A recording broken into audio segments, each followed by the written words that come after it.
Have you ever found yourself in Washington, D.C., walking past the monuments, sensing that huge federal presence, and then just wondered, how does this city actually run itself? Right. It's not a state, obviously, but it clearly has its own local government. It's a really unique setup in America. It is, absolutely. It's a fascinating and, yeah, often complex kind of dance between local self-governance and federal oversight. Really unlike any other city in the U.S., you've got residents voting for their local leaders, but then, like you said, Congress still holds the ultimate trump card. Exactly. And today we're taking a deep dive into the foundational document that defines this very distinct relationship, the District of Columbia Home Rule Act. Yep. This landmark piece of legislation, it was passed by Congress way back in 1973. So our mission for this deep dive, basically, is to unpack this often dense legal document.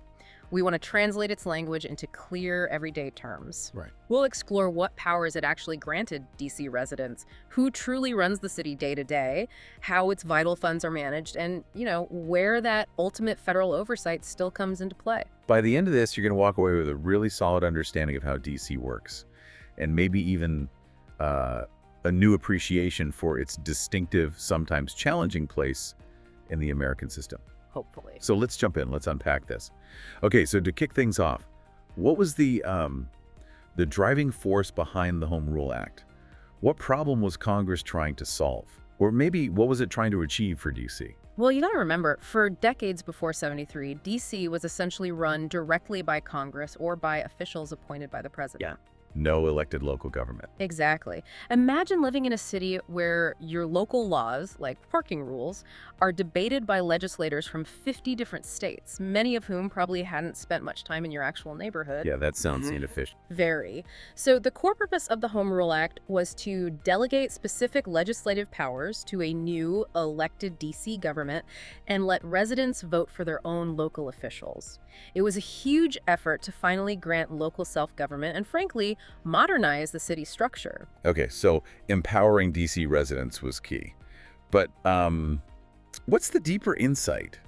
Was Congress just feeling generous? Yeah, well, that's where it gets interesting. One of the explicit aims stated right in the act itself was to relieve Congress of the burden of legislating upon essentially local district matters. Oh, okay. So it helped Congress too. Absolutely. Think about it. You've got national lawmakers spending time on DC's, trash collection schedules when they've got huge national and international issues to deal with. Makes sense. So yeah, it was about local control for DC, but also efficiency for Congress.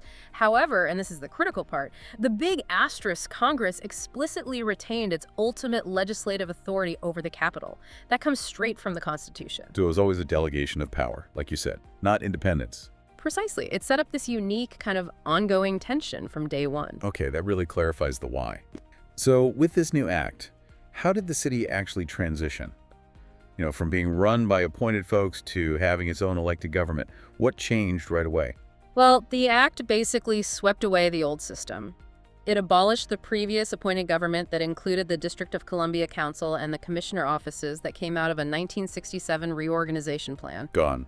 Yep. All their functions, personnel, property, funds, everything was directly transferred almost overnight to the newly established elected mayor and council. It was a complete handover of the day-to-day running of the city. Sounds like a massive shift, but I imagine some parts of the city structure stayed the same, right? It wasn't a total reset. You're right to ask that. It wasn't a, total demolition and rebuild. For instance, the existing District of Columbia court system, the local courts, they continued. And the Board of Education largely did too at first. Yeah, interestingly, the Board of Education provisions were actually later repealed from the act itself, which just goes to show how even home rule can evolve over time. But yes, it was a huge shift, just not a completely clean slate for every single institution. Got it. So with this new structure in place, who are the key players now? Let's start with DC's legislative body, the council. How's it structured? Who sits on it? Okay, the council. Think of it as DC's version of a city council or even a small state legislature. It's got 13 members. They're elected on a partisan basis, so Democrats, Republicans, Independents for 4-year terms. Standard stuff so far. Pretty much. Now, the composition is interesting. There's a chairman who's elected citywide, then 4 at-large members also elected citywide. and then 8 members, each elected from one of D.C.'s 8 specific election wards. Okay, so a mix of citywide perspective and neighborhood representation. Exactly, that's the idea. And what kind of power do they actually have? Is it like a state legislature's power? That's a great question, and it brings us right back to that unique tension we mentioned. The Act says the council holds legislative power over all rightful subjects of legislation within the district. Sounds broad, right? Yeah, sounds like they can do pretty much anything locally. And they can do a lot. They can create, abolish, reorganize any D.C. government, office, agency, department. They define their powers, duties, all that. But remember that ultimate legislative authority of Congress is always hanging there. Ah, the asterisk again. Always the asterisk. So while they pass local laws, those laws are still subject to federal review and potentially being overturned by Congress. That makes their power fundamentally different from a state's sovereignty. That's a really important distinction. Sure. Okay, speaking of passing laws, how do they actually do it? I sometimes hear about acts and resolutions. What's the difference there? Good question. So they use ACT for their main legislative work. These are the actual laws they pass. Generally, an act has to be read twice in the council, usually with at least 13 days between readings. Gives time for folks to weigh in, deliberate. Makes sense. And resolutions. Resolutions are different. They're used for more temporary things or specific decisions, like expressing the council's official opinion on something or approving a specific action the mayor wants to take, maybe confirming an appointee. Okay. But what if there's an emergency? Something he's doing now? Right, they thought of that. In emergency circumstances, if something truly urgent comes up, the council can pass an act after just a single reading, but it requires a 2/3 vote, and this is key. It's only effective for up to 90 days. So quick action, but temporary. Exactly. It's a tool for immediate response, not for rushing through permanent laws. That seems pretty sensible. So once the council passes an act, does it just become law, or are there more checks involved? Oh yeah, definitely more checks. Once the council passes an act, it goes straight to the mayor's desk. The mayor then has 10 days. They can either approve it, sign it into law, or disapprove it, which we call a veto. Standard veto power. And can the council fight back?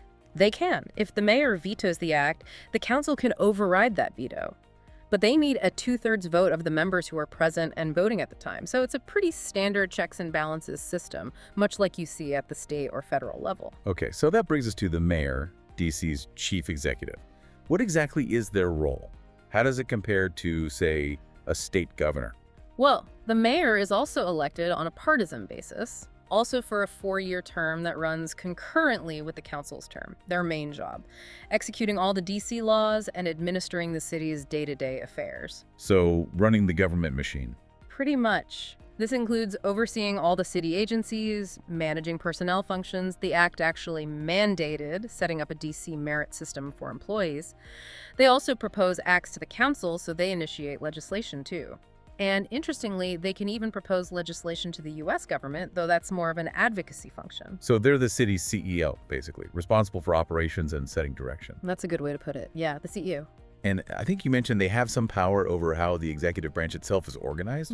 Can they shake things up? They sure can. The mayor has the power to reorganize the executive branch, merge agencies, create new offices.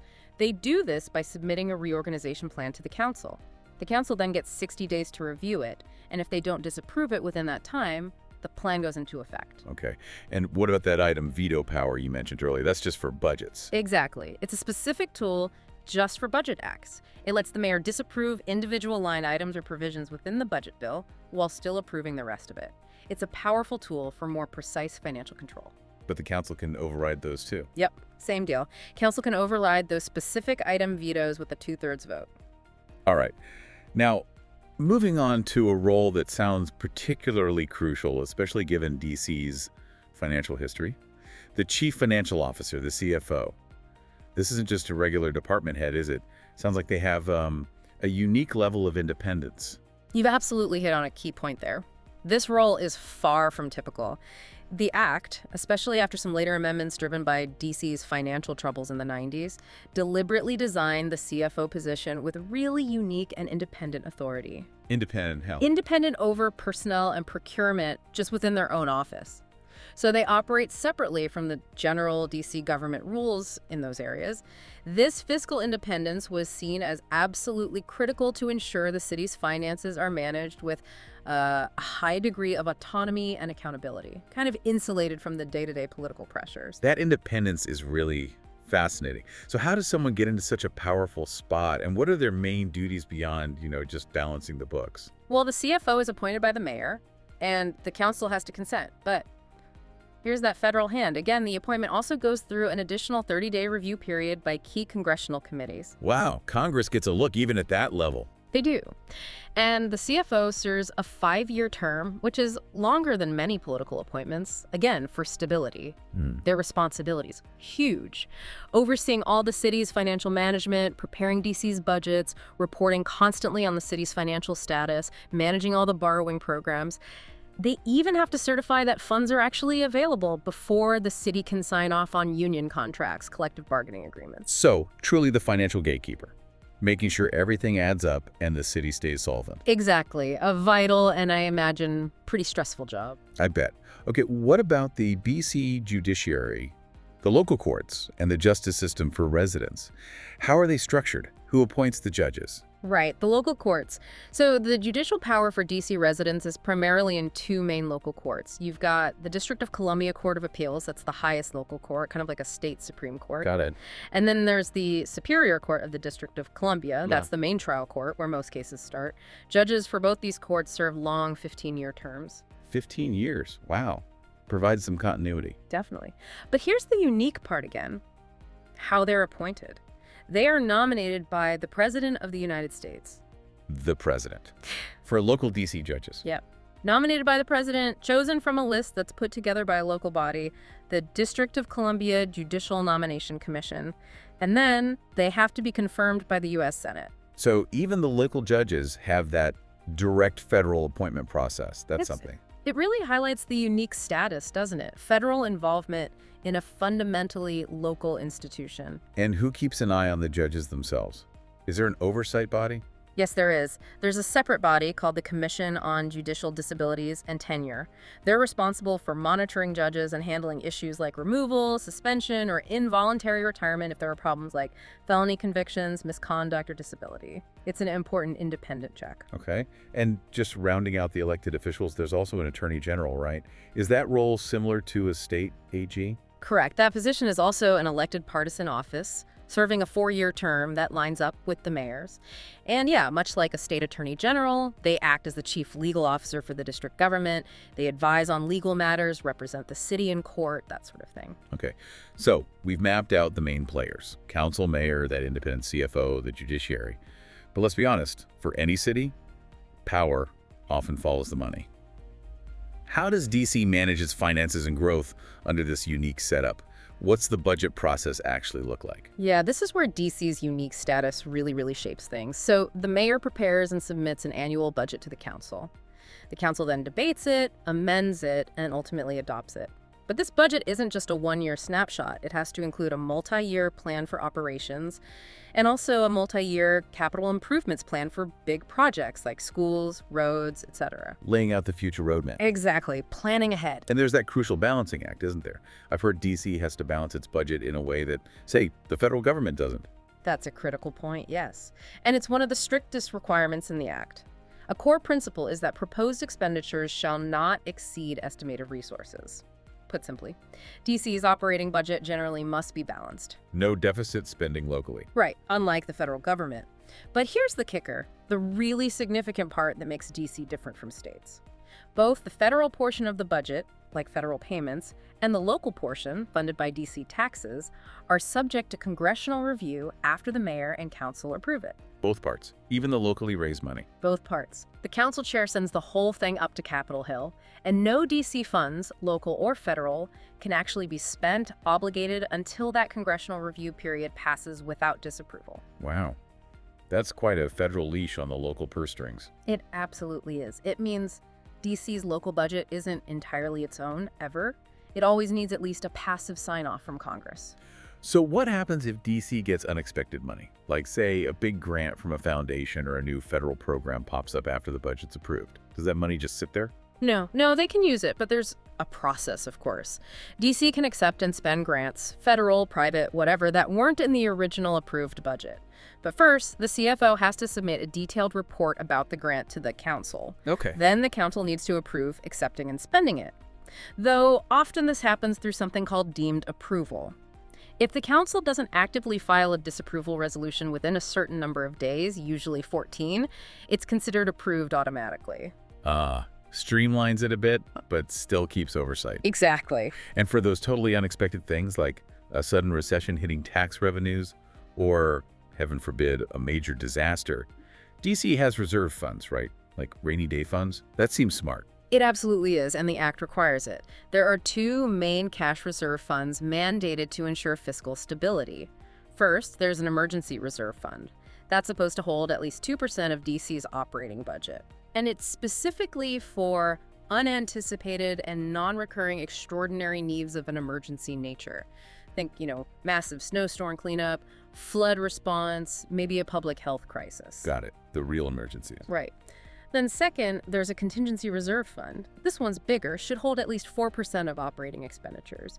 And it's intended for slightly broader, non-recurring or unforeseen expenditures, or if revenues suddenly drop significantly below estimates. So a cushion for surprises. Exactly. Both funds have clear rules for how they can be used, and crucially, they're required to be replenished if they're drawn down. The CFO also has to report on their balances every quarter, so it's all transparent. That's a pretty robust system for stability. Now, what about borrowing? Big projects cost big money. Can DC borrow like a state or a city usually does, like issuing bonds for new schools or metro lines? Yes, they can. DC can issue general obligation bonds. These are often called GO bonds. They use these to finance capital projects, major infrastructure stuff, or sometimes to refinance existing debt at better rates. Okay, are there limits? Oh, yes. There's a very important limit, often called the 12% rule. This rule states that the total amount DC pays each year in principal and interest on these GO bonds cannot exceed 12% of DC's total estimated revenues for that same fiscal year. 12%. That sounds like a significant cap. It is. It's designed to prevent the city from getting too deep into debt relative to its income, a fiscal safeguard. So I've also heard about revenue bonds. You said those are different. How do they work? Yeah, revenue bonds are a different animal. The council can authorize these too, but they're tied to specific projects that generate their own revenue streams. Yeah. Think things like housing projects, health facilities, maybe transit projects, or a big one is the DC Water and Sewer Authority, DC Water. Okay, so what's the key difference for, say, taxpayers or bond investors? The crucial difference is how they're paid back. Revenue bonds are payable solely from the revenues generated by that specific project. They are not backed by the district's general tax fund. So, if DC Water issues revenue bonds to build a new plant, the bondholders get paid back from the fees people pay for water and sewer services, not from DC income taxes or property taxes. It isolates the risk to that specific enterprise. Okay, now here's where it gets really interesting for you, our listener, especially if you're thinking about DC's financial stability or maybe even investing in its bonds. Yes, because the Act makes an incredibly explicit, crystal clear statement about this. It says, and I'm paraphrasing slightly, but the meaning is exact, the full faith and credit of the United States is not pledged for the payment of any principal of or interest on any bond, note, or other obligation issued by the district. Not pledged. So the federal government doesn't back DC's debt. Not at all. The Act continues, the United States is not responsible or liable. It's crucial. DC's bonds are strictly its own responsibility. If, hypothetically, DC were to default, the U.S. Treasury isn't stepping in to pay the bondholders. That's a huge difference from, say, Puerto Rico or other territories, or even how states might interact with federal aid in a crisis. A massive difference. DC debt is DC debt, period. But on the flip side, there's an advantage for people buying these bonds, right? There is. While they aren't backed by Uncle Sam, DC bonds and notes are exempt from all federal income tax and DC income tax. The only exception is for estate, inheritance, and gift taxes. So that tax exemption makes them pretty attractive investments for certain people or funds. Exactly. Especially for people who live in DC and want tax-free income locally. Okay. Shifting gears a bit. Beyond the elected officials and the financial structures, the Home Rule Act also includes ways for citizens to participate directly. So if you're a DC resident, how can you get your voice heard even outside of just voting in elections? This is a really powerful part of the Act, actually. DC residents have the power of initiative. What that means is residents can propose brand new laws directly to the voters on the ballot. Like writing a law themselves and putting it up for a vote? Essentially, yes. It's direct democracy in action. Now, to get an initiative on the ballot, proponents need to gather petition signatures. The threshold is signatures from 5% of the registered electors across the entire district. And importantly, that has to include getting signatures from 5% of the electors in at least 5 of the 8 wards. Ah, so it ensures broad-based support, not just from one neighborhood or group. Precisely. Prevents a small, concentrated group from dominating the agenda. Okay, initiative lets people propose laws. What about referendum? How's that different? Referendum is another direct democracy tool, but it works the other way around. It allows residents to potentially suspend acts that have already been passed by the council. So like a citizen veto? Kind of, yeah. They can collect signatures to put a recently passed council act on the ballot for a public vote, either to approve it or reject it. So if the council passes something that a significant chunk of residents really opposes, they can try to get it overturned by popular vote. Are there limits on what can be put to referendum? Yes, crucial exceptions. You can't use a referendum on emergency acts dealing with taxes, or the budget for general operations. Basically, the core functioning and financing of the government are protected from this kind of immediate reversal. But for many other laws, it's fair game. Same signature thresholds apply 5% citywide, including 5% in 5 wards. Yeah, and there's even a way to remove elected officials before their term is up. That sounds like a really big deal. It is a big deal, and it's called recall. Residents can start a process to remove an elected official from office, except for D.C.'s non-voting delegate to Congress. They're exempt. But mayor, council members, attorney general, board of ed members, they can potentially be recalled. How does that work? Higher bar, I assume. Definitely a higher bar. For a recall, you need petition signatures from 10% of the registered electors in the relevant area. So for a ward council member, it's 10% in that specific ward. For an at-large official, like the mayor or council chair, it's 10% district-wide, again, with representation required from at least 5 wards. 10% is a lot of signatures. It is. And there are timing restrictions, too. You can't start a recall process in the very first year or the very last year of an official's 4-year term. And you also can't start one within a year after a previous recall attempt against that same official failed. Builds in some stability, prevents constant recall campaigns. Okay, so initiative, referendum, recall powerful tools for citizens. But despite all this local governance structure, we keep coming back to it. That ultimate federal hand is still very real, isn't it? What's the true nature of that federal overlay? How does Congress really retain ultimate power? This is the absolute core of D.C.'s unique constitutional situation. Despite home rule, despite the mayor and council, despite the initiatives, Congress reserves the right explicitly to legislate for D.C. on any subject whatsoever. And they can amend or repeal any law passed by the D.C. Council at any time. Any subject, any time. Wow. It's not just a theoretical power they hold in reserve, it's fundamental. It means that DC's local authority is effectively a privilege granted by Congress, not an inherent right like a state has. Any local law DC passes could, in theory, be changed, overridden, or just wiped out by a simple act of Congress. That's a powerful and, I imagine, ever-present constraint for local leaders. And the act even spells out specific areas where the D.C. Council has zero authority, right? No matter what. It does, and looking at this list really highlights the unique relationship. For instance, the council cannot impose taxes on property owned by the United States government or any state government. Makes sense, it's the federal capital. Right. They can't lend the city's public credit for private business ventures. They can't pass laws about the functions or property of the U.S. government itself. They can't pass laws that aren't exclusively for D.C., so nothing that affects surrounding states, for example. They also can't mess with the structure or jurisdiction of the D.C. court system. Remember, those judges are federally appointed. Famously, they cannot change the federal law that limits building heights in D.C. Ah, the Height Act. That's why D.C. has the skyline it does. Directly because of that limitation in the Home Rule Act, preserving federal control over the Capitol skyline. They also can't legislate regarding the federal court here, the U.S. District Court, the U.S. Attorney for D.C., or the U.S. Marshal Service. Those are all federal arms.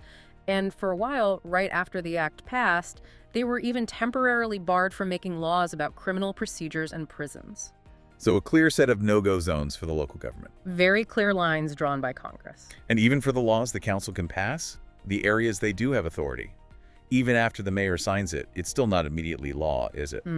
there's that congressional review period we touched on with the budget. That's absolutely correct. And it's maybe the most practical day-to-day manifestation of congressional oversight. Almost every single act passed by the D.C. Council has to be formally transmitted to the Speaker of the House and the President of the Senate. Okay. Then the clock starts ticking. The law only takes effect after a 30-calendar-day congressional review period passes without Congress passing a joint resolution to disapprove it. And that 30 days excludes weekends and holidays when Congress isn't in session, so it can actually take longer. So Congress doesn't have to do anything to let it become law. They just have to not disapprove it. But they have the window to strike it down if they want. Exactly. It's a passive approval, but an active disapproval power. And for acts related to the criminal code, that review period is even longer, 60 days. Plus, the council has to send over cost estimates for new laws, adding another layer of scrutiny. That review period has definitely been a source of friction over the years, hasn't it? Oh, absolutely. It's where a lot of the tension between local D.C. desires and national political interests plays out. Okay. Now, I've heard about something called the National Capital Service Area. What exactly is that? How does it fit into this local versus federal picture? Yes. The act actually carved out a specific federal zone within D.C. This area includes the really iconic federal parts of the city, the National Mall, major monuments, the White House complex, the Capitol grounds. The monumental core. Basically, yes. Within this National Capital Service Area, the president, acting through a specific official called the National Capital Service Director, is directly responsible for ensuring certain municipal services, primarily things like fire protection and sanitation. So the federal government handles basic services in that core federal zone. For those specific services, yes. It's a clear carve-out saying this part remains under direct federal management for these functions. But, and this is interesting, people who happen to live within that service area, they still retain their full right to vote in all D.C. elections for mayor, council, etc. So federal services, but local voting rights. Another unique wrinkle. D.C. is full of them. What about in times of crisis or major events? Can the president take control of D.C.'s own police force, the Metropolitan Police Department, MPD? Yes. The act includes a provision for that. In emergencies, the president can direct the mayor to place the MPD under federal command, basically using the local police force for federal purposes. How long can that last? It's typically limited. The initial direction is usually limited to 48 hours. To go beyond that, the president has to formally notify Congress, and generally it can't last more than 30 days unless Congress passes a joint resolution specifically extending the period.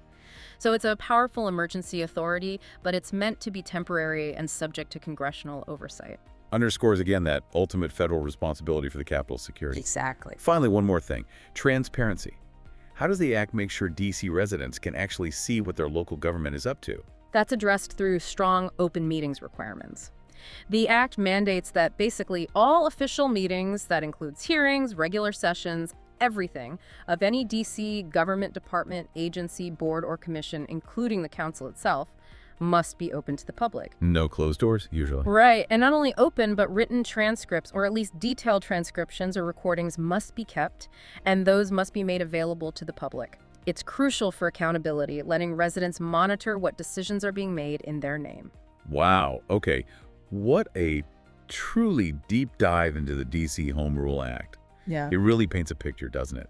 This fascinating, just constant tension between local autonomy and that ever-present federal oversight. It really does. You see how the act gave D.C. residents these incredibly powerful tools, electing their own leaders, managing budgets, passing local laws, even direct democracy through initiatives and referendums. Yeah. But at the same time, it absolutely cemented Congress's ultimate authority, that power to review, to limit, to potentially overrule. It's a dynamic balance, always in play, sometimes quiet, sometimes very loud.